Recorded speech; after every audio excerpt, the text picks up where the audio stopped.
इस वीडियो में मैं आपसे बात करूंगा राष्ट्रीय स्वास्थ्य मिशन राजस्थान चिकित्सा स्वास्थ्य परिवार कल्याण विभाग द्वारा डीवी शुरू हो चुकी है। यानी कि इन्होंने जो डॉक्यूमेंट वेरिफिकेशन का जो प्रोसेस है वो शुरू कर दिया है, जिसमें सबसे पहले इन्होंने जो पिछली एएनएम भर्ती 2023 है उसमें जो शेष कैंडिडेट रहे हैं उनका डीवी होगा। और उसके बाद इस बार जो एनएचएम के 19 एग्जाम हुए थे, जिसमें से 14-15 के जो रिजल्ट आ चुके हैं, तो उनके भी धीरे धीरे डीवी शुरू हो जाएगी। तो उनके डीवी को लेकर जब भी अपडेट आएगी आपको उस यूट्यूब चैनल के माध्यम से बता दिया जाएगा। और ये डीवी की पीडीएफ आपको हमारे टेलीग्राम चैनल पर देखने को मिलेगी, जिसका लिंक नीचे डिस्क्रिप्शन में दिया हुआ। अगर अभी तक आपने ज्वाइन नहीं किया तो आप जरूर ज्वाइन कीजिए और चैनल को जरूर सब्सक्राइब कीजिए, क्योंकि मैंने आपको पहले भी कहा था इस यूट्यूब चैनल पर आपको एनएचएम एग्जाम से जुड़ी पल पल की अपडेट दी जाएगी। फिर चाहे वो स्क्रूटनी फॉर्म को लेकर हो, रिजल्ट को लेकर हो, डीवी को लेकर हो, चाहे कोई भी अपडेट हो। तो चलिए बात करते हैं डॉक्यूमेंट वेरिफिकेशन के लिए कितने कैंडिडेट को बुलाया गया है। ये पिछली एएनएम भर्ती परीक्षा है, उसमें जो कुछ पेंडिंग रह गया है उसके बारे में है। आप देख सकते हैं यहाँ पर स्पष्ट रूप से लिखा हुआ है, संविदा महिला स्वास्थ्य कार्यकर्ता एएनएम भर्ती 2023 के क्रम में राजस्थान कर्मचारी चयन बोर्ड द्वारा 58 स्टूडेंट की अतिरिक्त विचारित सूची दस्तावेज सत्यापन हेतु उपलब्ध करवाई गई। यानी कि कुछ दिन पहले मैंने आपको एएनएम का रिजल्ट के बारे में बताया था। जो पिछला एएनएम था उसमें 58 स्टूडेंट को सेलेक्ट किया गया, तो उनके डॉक्यूमेंट वेरिफिकेशन को लेकर आज लिस्ट जारी हुई है। उक्त 58 स्टूडेंट के दस्तावेज सत्यापन की समय सारणी निम्नानुसार है। यानी कि नीचे 58 कैंडिडेट की लिस्ट है। सबसे पहले सीरियल नंबर है, उसके बाद कैंडिडेट के एप्लीकेशन नंबर है, उसके बाद कैंडिडेट के रोल नंबर है, उसके बाद कैंडिडेट का नाम है, उसके बाद उनकी डीवी कब है और रिपोर्टिंग टाइम दे रखा है। यानी कि ये 58 कैंडिडेट की डीवी है वो 13 और 14 नवंबर को आयोजित होने जा रही है। अब डीवी के समय इन्हें कौन कौन से दस्तावेज किस क्रम में रखने हैं उसके बारे में जानकारी दूंगा। और आपका जब डीवी होगा 2025 का एनएचएम के कोई भी एग्जाम का, तो उसमें भी आपको दस्तावेज किस क्रम में रखने होंगे, इसमें जो बताया गया उसी के अकॉर्डिंग रखना है।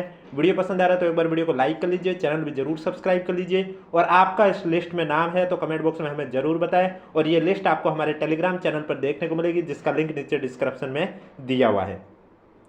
आगे आप देख सकते हैं यहाँ लिखा हुआ, उक्त सभी स्टूडेंट अपने नाम के सम्मुख अंकित, यानी कि आपको इस लिस्ट में नाम देखने को मिल जाएंगे।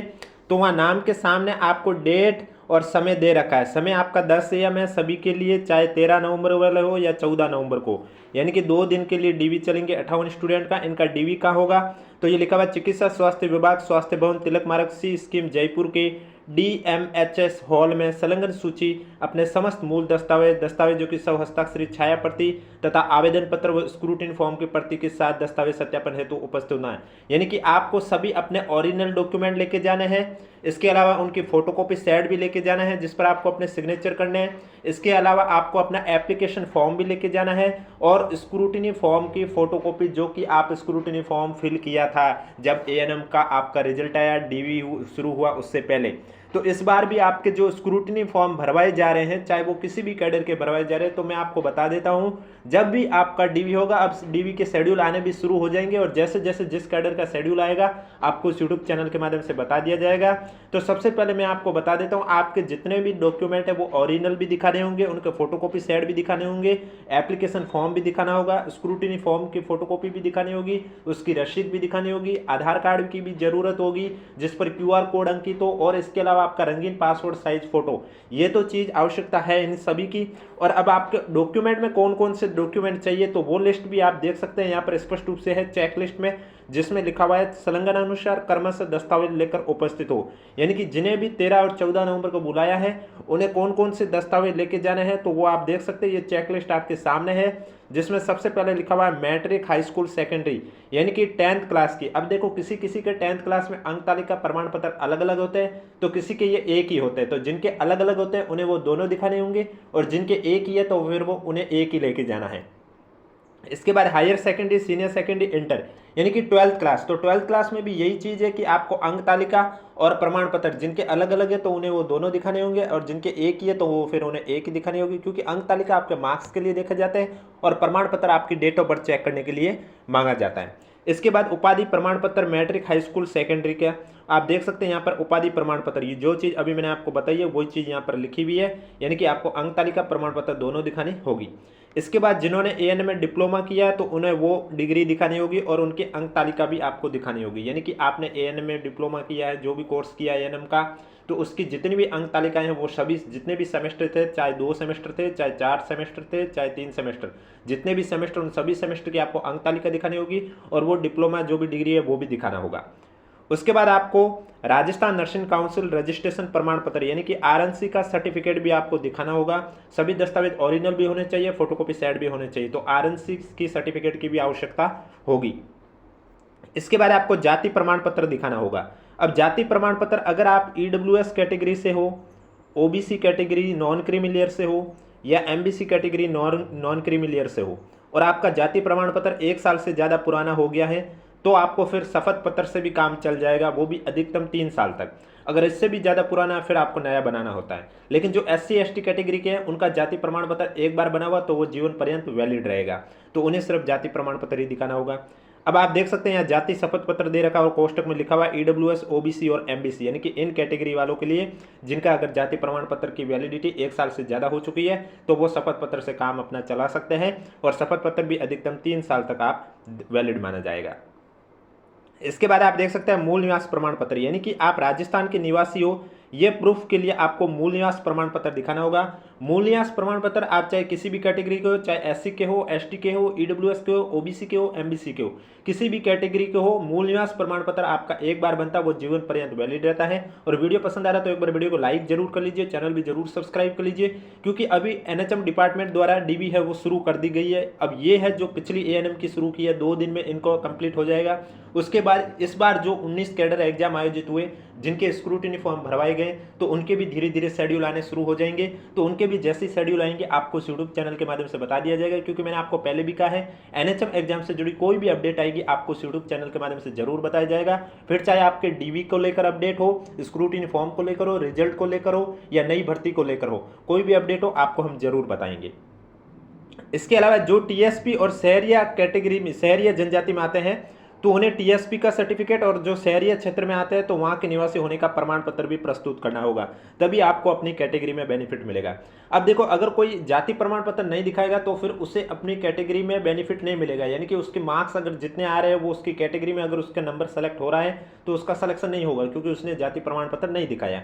तो जाति प्रमाण पत्र दिखाओगे तभी आपको अपनी कैटेगरी में बेनिफिट मिलेगा।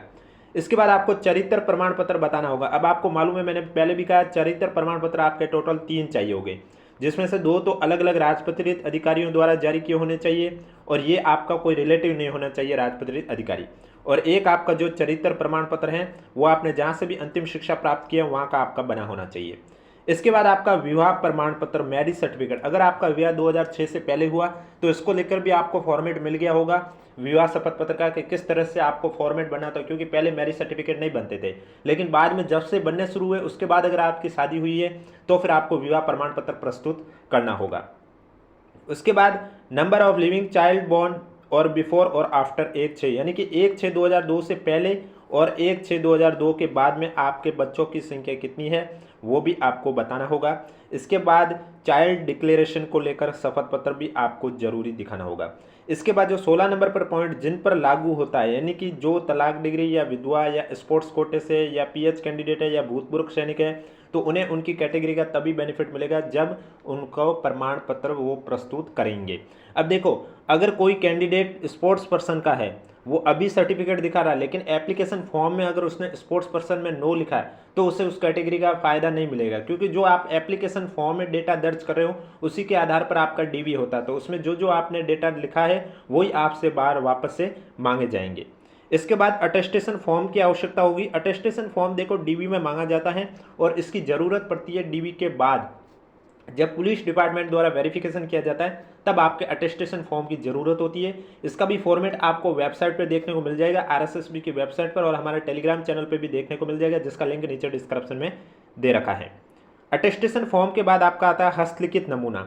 आप जब भी पहले भी OTR किया था SSO ID पर तब आपने देखा होगा हैंड रिटन नमूना आपने अपलोड किया, तो वही चीज़ है हस्तलिखित में। इसमें आपको एक एग्जाम का नाम लिखना होता है, यानी कि जैसे ये ANM के लिए है DB का शेड्यूल तो आपको फिर ANM का एग्जाम का नाम वही लिखना है जो आपके एडवर्टाइजमेंट के अंदर लिखा हुआ है। उसके बाद आपको हिंदी में लिखा होगा पैरा और इंग्लिश में लिखा होगा पैरा, वही आपको सेम लिखना होगा, जिसमें आपको अपना नाम लिखना होता है, रोल नंबर लिखना होता है, एप्लीकेशन नंबर लिखना होता है, आपके पिता का नाम लिखना होता है। ठीक इंग्लिश में भी आपको सेम नाम, पिता का नाम, एप्लीकेशन नंबर, रोल नंबर और कौन से एग्जाम के लिए भर्ती के लिए आप डीवी करवा रहे हो वो चीज़ लिखनी होती, फिर दोनों साइड आपको अपने सिग्नेचर कर देने। इसके बाद आपको शपथ पत्र एक ज़रूरत होती है कूट रचित, यानी कि आपने जो जो दस्तावेज दिखाए हैं वो सभी सही है, किसी भी दस्तावेज के साथ छेड़छाड़ नहीं की गई है, एडिट नहीं किया गया है, कोई भी दस्तावेज जाली नहीं है। इसको लेकर आपसे शपथ पत्र लिखवाया जाता है कि आपने जो भी दस्तावेज दिखाए वो सभी सही है। अगर कोई भी दस्तावेज ऐसा लगे कि फर्जी दस्तावेज है तो आप पर कार्रवाई की जा सकती है और आपकी पात्रता भी रद्द कर दी जाएगी। इसको लेकर आपसे शपथ पत्र लिखवाया जाता है और इसके बाद आपके पास जो भी अन्य प्रमाण पत्र आप पर लागू हो रहे हैं या आपके पास जो भी है वो आपको दिखाना होता है। देखो डीवी के समय जब आप जाओ डीवी करवाना, चाहे किसी भी भर्ती के लिए करवाए, आप एक बात ध्यान रखना, अगर आपको ऐसा लगता है कि ये दस्तावेज लेके जाना चाहिए या नहीं लेके जाना चाहिए, उस कंडीशन पर आपको वो दस्तावेज लेके चले जाना चाहिए। कन्फ्यूजन लगे तो उस कंडीशन पर आप लेके जाइए, क्योंकि जब आपका डीवी होगा वहाँ अगर 2-3 दस्तावेज आप ज़्यादा लेके जाओगे तो वहाँ कोई प्रॉब्लम नहीं होने वाली, लेकिन वही 2-3 दस्तावेज कम हो गए तो आपके प्रॉब्लम हो सकती है। जैसे कि मैं एक एग्जाम्पल के थ्रू मान लेता हूँ कि RSCIT सर्टिफिकेट, जैसे कि एक एग्जाम्पल, ये मैं मात्र एग्जाम्पल के थ्रू आपको समझा रहा हूँ। जैसे कि कोई भर्ती है उसमें RSCIT सर्टिफिकेट चाहिए या नहीं चाहिए, ये कैंडिडेट भ्रम में है कि इसमें डीवी के समय RSCIT सर्टिफिकेट चाहिए या नहीं चाहिए, और फिर वो सोच रहा है कि चलो उसको नहीं लेके जाते हैं, और फिर जब वहाँ जाए और पता चले कि यहाँ RSCIT सर्टिफिकेट की भी आवश्यकता है और वो दस्तावेज अगर लेके जाता तो उसको वहाँ पर दिखा देता, लेकिन नहीं लेके गया तो उसका मतलब उन्हें फिर से वापस बुलाया जाएगा, यानी कि एक और चक्कर निकालना पड़ेगा। तो इससे अच्छा है कि अगर आपको किसी भी दस्तावेज में डाउट लगे तो आप उससे लेके जाइए। 2-3 दस्तावेज ज़्यादा होने से कोई दिक्कत नहीं होगी, लेकिन कम हो गई तो दिक्कत हो जाएगी, फिर आपको वापस से बुलाया जाएगा। इससे अच्छा है कि पहले ही आप दस्तावेज में अगर कन्फ्यूजन हो तो आप वो लेके चले जाइए। तो ये जो पिछली ANM एग्जाम थी उसके डीवी का शेड्यूल जारी हो चुका है।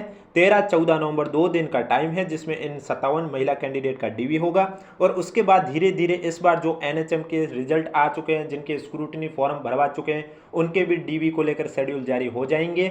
जैसे ही जारी होंगे आपको यूट्यूब चैनल के माध्यम से बता दिया जाएगा, और ये PDF आपको हमारे टेलीग्राम चैनल पर देखने को मिलेगी, जिसका लिंक नीचे डिस्क्रिप्शन में दिया हुआ। अगर अभी तक आपने ज्वाइन नहीं किया तो आप जाके ज्वाइन कर सकते हो, और कोई भी डाउट है तो नीचे कमेंट बॉक्स में हमें ज़रूर पूछिए।